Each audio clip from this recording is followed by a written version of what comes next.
નેત્રંગમાં કોલેજના વિદ્યાર્થીઓએ રોડ મુદ્દે કર્યો હલ્લાબોલ, રસ્તા રોકવા આંદોલનની ચીમકી। આ દ્રશ્યો છે ભરૂચના નેત્રંગના। ભરૂચની એક એવી કોલેજ કે થોડા વરસાદ પડે તો પણ આપી દે છે રજા। તમને થતું હશે કે આ તો કેવી કોલેજ, પણ વાત કંઈક એવી છે કે ભરૂચ નેત્રંગ કોલેજ જવા માટે રસ્તો જ નથી। વિદ્યાર્થીઓને કોલેજ જવા માટે કાચા રસ્તા અને કાદવ કિચડમાંથી જવું પડે છે અને વરસાદ પડે એટલે પાણી ભરાતા કોલેજમાં રજા આપી દેવામાં આવે છે। તમે દ્રશ્યોમાં જોઈ શકો છો કે વિદ્યાર્થીઓ પાણી અને કાદવ કિચડમાંથી ચાલીને પસાર થઈ રહ્યા છે અને અહીંથી બાઇક નીકળે તે તો શક્ય જ નથી, ચાલીને પણ માંડ જઈ શકે છે।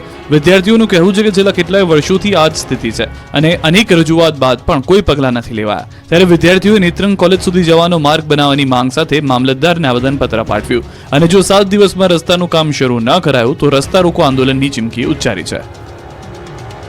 છોટાઉદેપુરમાં હાફીશ્વર ગામના બાળકોને ભણવા જવા બોટમાં બેસવું પડે છે।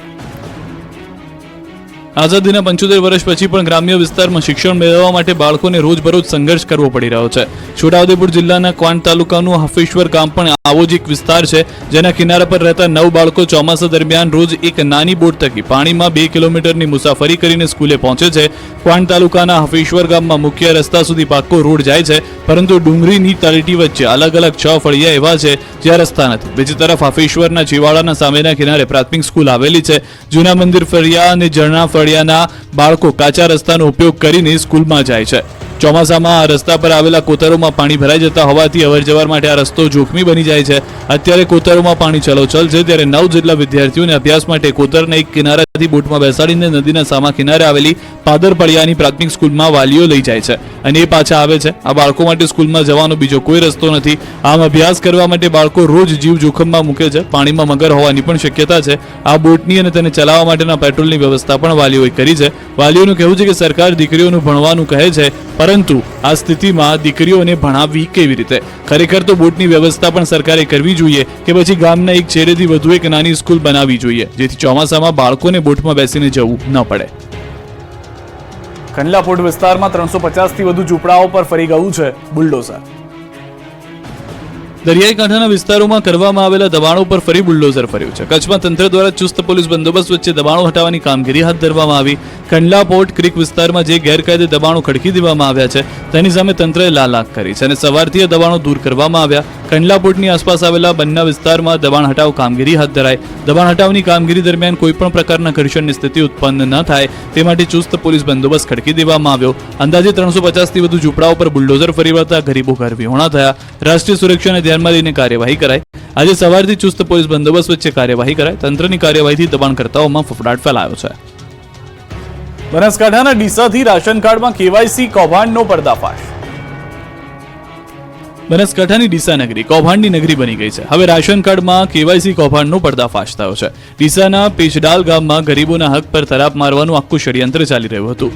વીસીના આઈડીનો ઉપયોગ કરી કૌભાંડ કરાયું હતું। ધાનેરાના સિલાઈસણાના વીસીના આઈડીનો ઉપયોગ કરાતો, ભેજાબાજો ડુપ્લિકેટ થંબ બનાવી ખાનગી દુકાનમાં કેવાયસીનો વેપલો કરતા। આ અંગે ડીસા ગ્રામ્ય મામલતદારને જાણ થતા રેડ પાડી।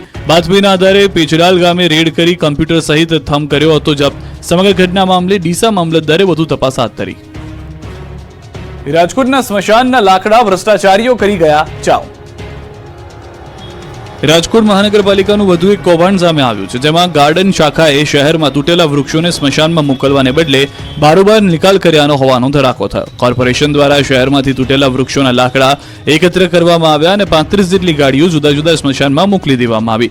જોકે આ પૈકીની કોઈ પણ ગાડી સ્મશાન સુધી પહોંચી નહીં હોવાનું બાપુનગર સ્મશાનના સંચાલકે જણાવ્યું। ત્યારે લાકડાનો જથ્થો બારોબાર ચાવ થયાનો ઘટસ્ફોટ થયો। બાપુનગર સ્મશાનના સંચાલક સંજયભાઈના કહેવા પ્રમાણે અમારા સ્મશાનમાં જન્માષ્ટમીની છઠ પછી અહીં લાકડાની કોઈ ગાડી આવી નથી। અહીં ક્યારેક 1-2 ગાડી આવતી હોય છે।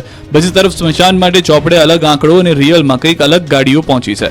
તંત્રનો દાવો છે કે સ્મશાન તરફથી લાકડા મળ્યા હોવાની 28 પહોંચ આવેલી છે। ત્યારે કૌભાંડ સામે આવતા વિપક્ષે સવાલ ઉઠાવ્યા। લાકડાની આ ગાડીઓ ક્યાં ઠલવાઈ ગઈ જેવા સવાલો વિપક્ષ નેતાએ ઉઠાવ્યા। તેમજ આ ભ્રષ્ટાચારીઓએ સ્મશાનને પણ નહીં છોડ્યાનો આરોપ લગાવ્યો। સમગ્ર મામલે ડેપ્યુટી મ્યુનિસિપલ કમિશનરે બચાવ કરતા કહ્યું કે તૂટેલા મોટા વૃક્ષો અને નાની દાળીઓના નિકાલ માટેની કામગીરી 2 એજન્સીને સોંપવામાં આવી છે।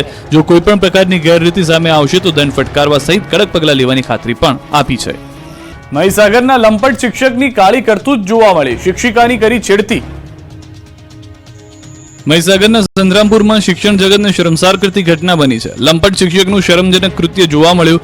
સંતરામપુરના મહુડી ફળિયામાં લંપટ શિક્ષક મોહન ચૌહાણે શિક્ષિકાને છેડતી કર્યાની ફરિયાદ થતા ચકચાર મચી ગઈ. મહુડી ફળિયાના મકાનમાં મહિલાનો એકલતાનો લાભ લઈ શિક્ષક પોતાની હવસને સંતોષવા માટે મહિલાની છેડતી કરી અને બળાત્કાર કરવાની કોશિશ કરી.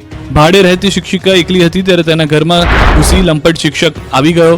બેડરૂમ સુધી બળાત્કાર કરવાના ઈરાદે જોર જબરજસ્તી કરતા ગભરાયેલી પીડિત મહિલાએ બચાવો બચાવોની બૂમ પાડતા હેવાન શિક્ષક ફરાર થઈ ગયો. આરોપી શિક્ષક ફરાર થતા સીસીટીવી કેમેરામાં કેદ. પીડિત મહિલાએ આપવીતી પતિને જણાવતા સંતરામપુર પોલીસ મથકે નોંધાવી ફરિયાદ. 190 વર્ષ જૂનો લાલ ડંડાવાળા પગપાળા સંઘ અંબાજી જવા રવાના. ભાદરવી પૂનમને ગણતરીના દિવસો બાકી છે ત્યારે માના ભક્તોમાં અનેરો ઉત્સાહ જોવા મળી રહ્યો છે. અંબાજી તરફના માર્ગો બોલ માડી અંબે જય જય અંબે, અંબાજી દૂર હૈ જાના જરૂર હૈ ના નાદથી ગુંજી ઉઠ્યા. મા અંબાના દરબારમાં શીશ ઝુકાવવા માટે રાજ્યભરમાંથી 1800 જેટલા નાના મોટા પગપાળા સંઘ અંબાજી માટે પ્રસ્થાન કરી રહ્યા છે. ત્યારે અમદાવાદમાં દર વર્ષે સૌથી જૂનો અને પ્રાચીન લાલ દંડાવાળો સંઘ અંબાજી તરફ નીકળ્યો હતો. 190 વર્ષ જૂનો આ સંઘ વર્ષ 1947માં ભારતને મળેલી આઝાદીના પહેલાનો છે. આજે પરંપરા સાચવીને સંઘ હાથમાં કમંડળ, ત્રિશૂળ અને ધૂપ લઈને માતાજીના ધામમાં શીશ ઝુકાવવા નીકળી ગયા હતા. અમદાવાદના સાબરમતી વિસ્તારમાં વર્ષ 1835થી શરૂ થયેલા સંઘના લોકો બોલ માડી અંબે જય જય અંબેના નાદ સાથે રસ્તા પર જોવા મળ્યા. અમદાવાદથી અંબાજી તરફ ઘાટલોડિયા સંઘ, બાપુનગર સંઘ, નરોડા સંઘ, નારોલ સંઘ, વાડજ સંઘ, મણિનગર જેવા અનેક 65 જેટલા સંઘો જતા હોય છે. ત્યારે અમદાવાદના શાહીબાગ વિસ્તારથી નીકળેલો આ સંઘ સૌથી જૂનો પગપાળા સંઘ કહેવાય છે. સતત 190 વર્ષથી અંબાજી આવતો આ પગપાળા સંઘ લાલ ડંડાવાળા સંઘના નામે ઓળખાય છે. લાલ ડંડાવાળા પગપાળા સંઘ અંબાજી પહોંચી ખોડિયાર માતાજીની પૂજા વિધિ કર્યા બાદ મા જગત જનનીના નિજ મંદિરે પહોંચે છે. અંબાજી મંદિર પહોંચી વિધિવત રૂપે લાલ ડંડાવાળા સંઘે માતાજીની પૂજા અર્ચના સાથે માતાજીના મંદિરે ધજા ચડાવે છે. ત્યારબાદ આ સંઘ દ્વારા 52 ગજની ધજા સાથે 40 જેટલી નાની મોટી ધજા ચડે છે. ગુજરાતમાં ગણેશોત્સવની તૈયારીઓ શરૂ, ઇકો ફ્રેન્ડલીના પ્રાકૃતિક મૂર્તિની માંગ. રાજ્યભરમાં ગણેશોત્સવની તૈયારી પૂરજોશમાં ચાલી રહી છે. ગણેશજીની મૂર્તિ ખરીદવાનું શરૂ થયું છે ત્યારે ગીર સોમનાથ જિલ્લાના કોડીનારના દેવળી ગામના યુવાન શૈલેષભાઈ પરમાર ગણેશજીની અનોખી મૂર્તિ બનાવે છે. ગાયના છાણ, માટી, ગુવારગમ અને મેંદાવડીનો ઉપયોગ કરીને ઇકો ફ્રેન્ડલી પ્રાકૃતિક મૂર્તિ તેઓ બનાવે છે. ગાયના છાણમાંથી બનાવેલી શ્રીજીની મૂર્તિ બનાવી લોકોમાં પર્યાવરણ પ્રત્યે જાગૃતિ લાવવાનું કામ કરે છે. શૈલેષભાઈ મુંબઈમાં સિવિલ કોન્ટ્રાક્ટનો વ્યવસાય છોડીને ઇકો ફ્રેન્ડલી ગણેશજીની મૂર્તિ બનાવવાનું શરૂ કર્યું. એટલું જ નહીં, લોકોને પોસાય તે ભાવે મૂર્તિનું વેચાણ કરે છે. તો બોટાદમાં પણ માટીના ગણેશ મૂર્તિઓનું વેચાણ વધ્યું છે. શહેરમાં એક સ્થળે માટીની મૂર્તિનું વેચાણ થઈ રહ્યું છે. અહીં 10 ઇંચથી લઈને 2.5 ફૂટ સુધીના રૂપિયા 800 થી લઈને 4000 રૂપિયા સુધીની મૂર્તિ બનાવવામાં આવે છે.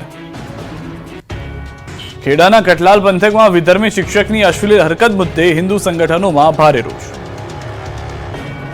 ખેડાના કટલાલ પંથકમાં વિધર્મી શિક્ષકની અશ્લીલ હરકત મુદ્દે હિન્દુ સંગઠનોમાં ભારે રોષ જોવા મળ્યો. હિન્દુ સંગઠનોએ નડિયાદ કલેક્ટર કચેરીમાં આવેદનપત્ર આપી સમગ્ર કેસની તપાસ માટે એસઆઈટીની રચવાની માંગ કરી છે.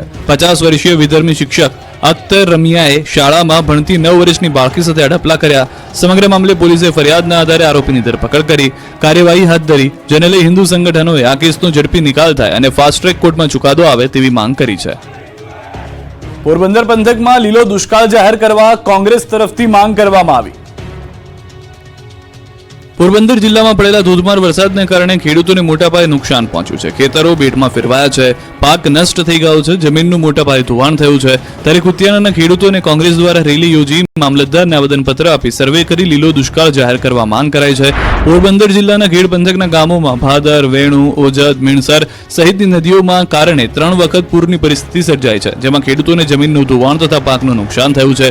તો વર્તુ બે ડેમના કારણે બરડા પંથકના અનેક ગામોમાં ખેતરો ધોવાઈ ગયા છે. જેને લઈ ખેડૂતોને કોંગ્રેસ દ્વારા સર્વે કરી સહાય કરવા માંગ કરાઈ છે. પોરબંદર જિલ્લા કોંગ્રેસ દ્વારા પ્રદેશ કોંગ્રેસના ઉપાધ્યક્ષ હીરા જોટવા સહિતના નેતાઓએ કુતિયાણાના કસ્ટમ ચોકથી મામલતદાર કચેરી સુધી રેલી યોજી લીલો દુષ્કાળ જાહેર કરવાની માંગ સાથે આવેદનપત્ર આપવામાં આવ્યું છે. રોડ, ગટર અને ખેતી મુદ્દે કોંગ્રેસનો વિરોધ, મોરબી અને દ્વારકામાં હલ્લાબોલ. પ્રાથમિક સુવિધાને લઈને મોરબીમાં લોકો ત્રાહિમામ છે. વરસાદ બાદ મોરબીના હાલ બેહાલ થઈ ગયા છે ત્યારે મોરબી કોંગ્રેસ દ્વારા વિરોધ પ્રદર્શન કરાયું. જૂના બસ સ્ટેશન નજીક રોડ પર ખાડા અને ગટર ઉભરાવાને લઈને પાલિકા ખાતે હલ્લાબોલ કરાયો. ઢોલ નગારા સાથે રજૂઆત કરવા મોરબી કોંગ્રેસના કાર્યકર્તાઓ નગરપાલિકાએ પહોંચ્યા. જોકે બીજી તરફ ચીફ ઓફિસર હાજર ન હોવાથી કોંગ્રેસના આગેવાનો રાહ જોવા મજબૂર બન્યા. કોંગ્રેસે રોડ, રસ્તા અને ગટરની સમસ્યાનું નિરાકરણ લાવવાની માંગ કરી. આ તરફ દ્વારકામાં લીલો દુષ્કાળ જાહેર કરવા કોંગ્રેસે માંગ કરી. ગુજરાત કિસાન કોંગ્રેસના આગેવાનો એકત્ર થઈ રેલી કાઢી. સમિતિ સમિતિના સભ્યોએ કલેક્ટર કચેરી આવેદન આપી માંગ કરી. ખેડૂતોના પાક ધિરાણ સંપૂર્ણ માફ કરવા માંગ થઈ. ખેડૂતોને અલગથી રૂપિયા 25,000 પ્રતિ હેક્ટર દીઠ ચૂકવવા માંગ થઈ. તમામ સ્થળો પર તાત્કાલિક ધોરણે સર્વે હાથ ધરી સહાય ચૂકવવા માંગ થઈ. સાથે જ પશુપાલકો માછીમારો માટે પણ સહાયની વાત કરી. દ્વારકામાં તબાહી બાદ ખેતરોમાં સર્વે શરૂ કરી દેવામાં આવ્યો.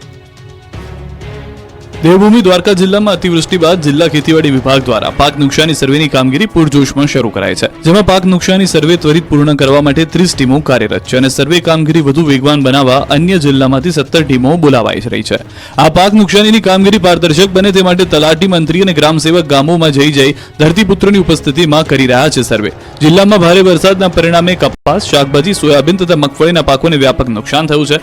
ધરતીપુત્રોને વ્યાપક નુકસાનની યોગ્ય વળતર મળે તે માટે ગ્રામસેવક અને તલાટી મળીને કુલ 30 ટીમો પૂરજોશમાં પાક નુકસાની સર્વેની કામગીરી કરી રહી છે, જેમાં દ્વારકા તાલુકામાં 7, કલ્યાણપુર તાલુકામાં 8, ભાંડવડ તાલુકામાં 7 અને ખંભાળિયા તાલુકામાં 8 ટીમો કાર્યરત છે.